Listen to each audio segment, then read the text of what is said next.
I Need My Monster, written by Amanda Noll, illustrated by Howard McWilliams.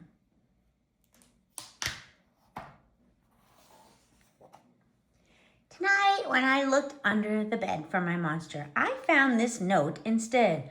"Gone fishing. Be back in a week. Gabe." What was I going to do? I needed a monster under my bed. How was I supposed to get to sleep if my monster was gone? I tried to sleep, but it just wasn't the same without Gabe. I missed his ragged breathing.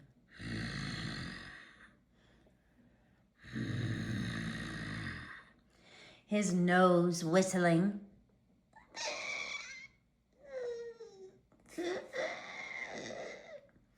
And the scrabbling of his uncut claws.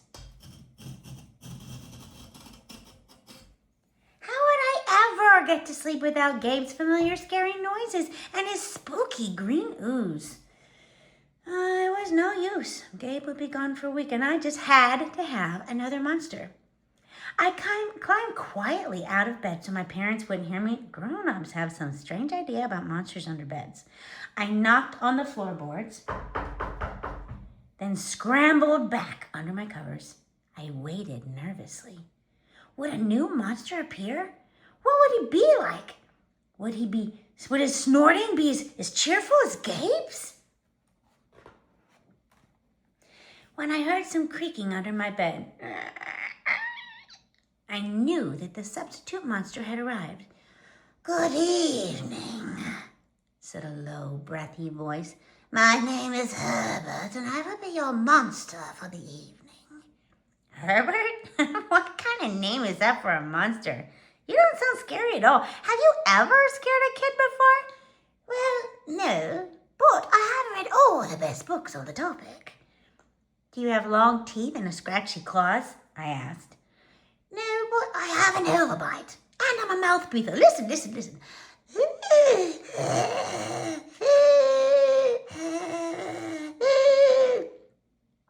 Herbert's panting was kind of scary, but it wasn't enough for me. Listen, Herbert, I'm sorry. I just don't think this is going to work. It's nothing personal, but I really need a monster with claws. "Oh, picky," Herbert complained. "As you wish, I'll go." There was some more creaking. Then Herbert was gone. Some scratching warned me that a second monster had appeared. "Good evening," he said in a high, silky voice. "My name is Ralph, and I understand you need a monster with claws. If you would please lean over, I will hold out an arm for inspection." I crouched over the bed, hoping to see a horrible, shaggy arm with sharp, ragged nails. Instead, I was surprised to see sleekly brushed fur with smooth, shiny claws. Excuse me, I don't mean to be rude," I asked, "but is that nail polish on your claws?" "Yes, it is," Ralph replied. "I believe professional monsters should always be well groomed." I could tell this was not going to work either. Yeah, I'm sorry to disappoint you, Ralph, but I need a monster with scary claws, like Gabe's, I thought. I heard some more scratching, and I knew Ralph was gone. A minute later, a third voice came from under the bed, rasping. "Check out these claws, kid." I gathered my courage and peered over the edge. The claws were impressive, jagged and dark and razor sharp. So far, so good. I was getting a little nervous. Could you stick out your tail?" I whispered. "Sure, but don't be scared." I peeked through my fingers at the slimy tail slithering over the foot of my bed. And that's when I noticed the bow. Are you a girl monster?" "Of course I am," she snapped. "I'm Cynthia. Do you have a problem with that?" Yeah, I do," I admitted. "I definitely need a boy monsters. Boy monsters are for boys, and girl monsters are for girls. Everyone knows that." Well, aren't you the picky one? She sniffed, and then she was gone. Was I being too picky? No, I knew that my monster needed to be well caught and menacing. The whole point of having a monster, after all, was to keep me in bed, imagining all the scary stuff that could happen if I got out.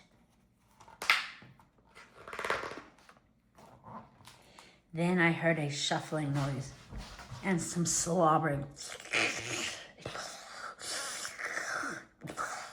A fourth monster was under my bed. Hey, my name is Mac.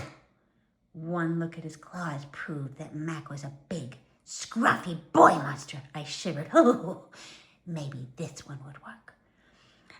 Those are excellent claws, but do you have a long tail? I leaned over to see. No, my tail is stumpy, Max slurped. But I do have an unusually long tongue. Why would I be afraid of a long tongue? I asked. Oh, I don't know, he said, trying to sound terrifying. You never know, and I might lick you.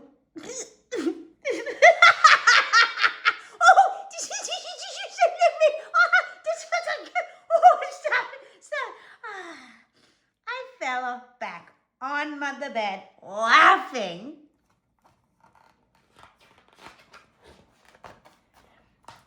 Well, if you're not even going to try to work with me, Mac whined. I held in my giggles. I really don't think you should send me away, he warned. Kids who reject 5 monsters in one night. I did not reject 5 monsters tonight, I interrupted. My regular monster went fishing. Fishing? Eh? Well, maybe he just left because you're so picky. Fine, I'm out of here, but I wouldn't expect another monster tonight if I were you. How was I ever going to get to sleep without my monster? I was surprised to hear more creaking under the bed. Loud creaking with scratching. I thought no more monsters were going to appear tonight, I said. Sorry I'm late, kid. Phew, it was Gabe. I thought I would enjoy fishing, but I didn't, he explained. Those fish scare too easily, no challenge at all. You, however, are challenging, my friend. You're almost too old to be afraid of monsters. You keep me on my toes. Ah, toes, a delicious snack. The bed quivered as Gabe's stomach rumbled with hunger. Now, if you don't mind, I'd like to start the evening with an ominous puddle of drool. I peeked over the edge of the bed. Green ooze spread soundlessly from underneath. Then the bed trembled as Gabe unfurled his spiky tail. He was daring me to guess where he might pop up. Oh, I shivered. Oh.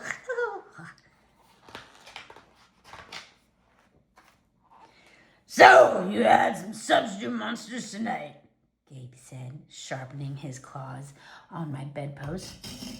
Were you scared? Then Gabe started tapping. I could tell he wanted to know if I still needed him. No other monsters can scare me like you. I giggled, diving under my covers and pulling them up tight. Through the blanket, I heard Gabe's soft, comforting snorts. Ha! I knew it! We're made for each other, kid, he growled. When my blanket started to slip off the bed, I knew Gabe was ready to eat. Now, if you could please stick out your foot, he said. I'd like to nibble your pinky. I yanked my blanket back up and scrunched my feet in so Gabe couldn't get them. No toast tonight, but you can have this, I offered, pushing a pillow off the bed. I didn't even hear it hit the floor. Gabe was back. The ooze was perfect. Everything was back to normal. I shivered again. I'd be asleep in no time.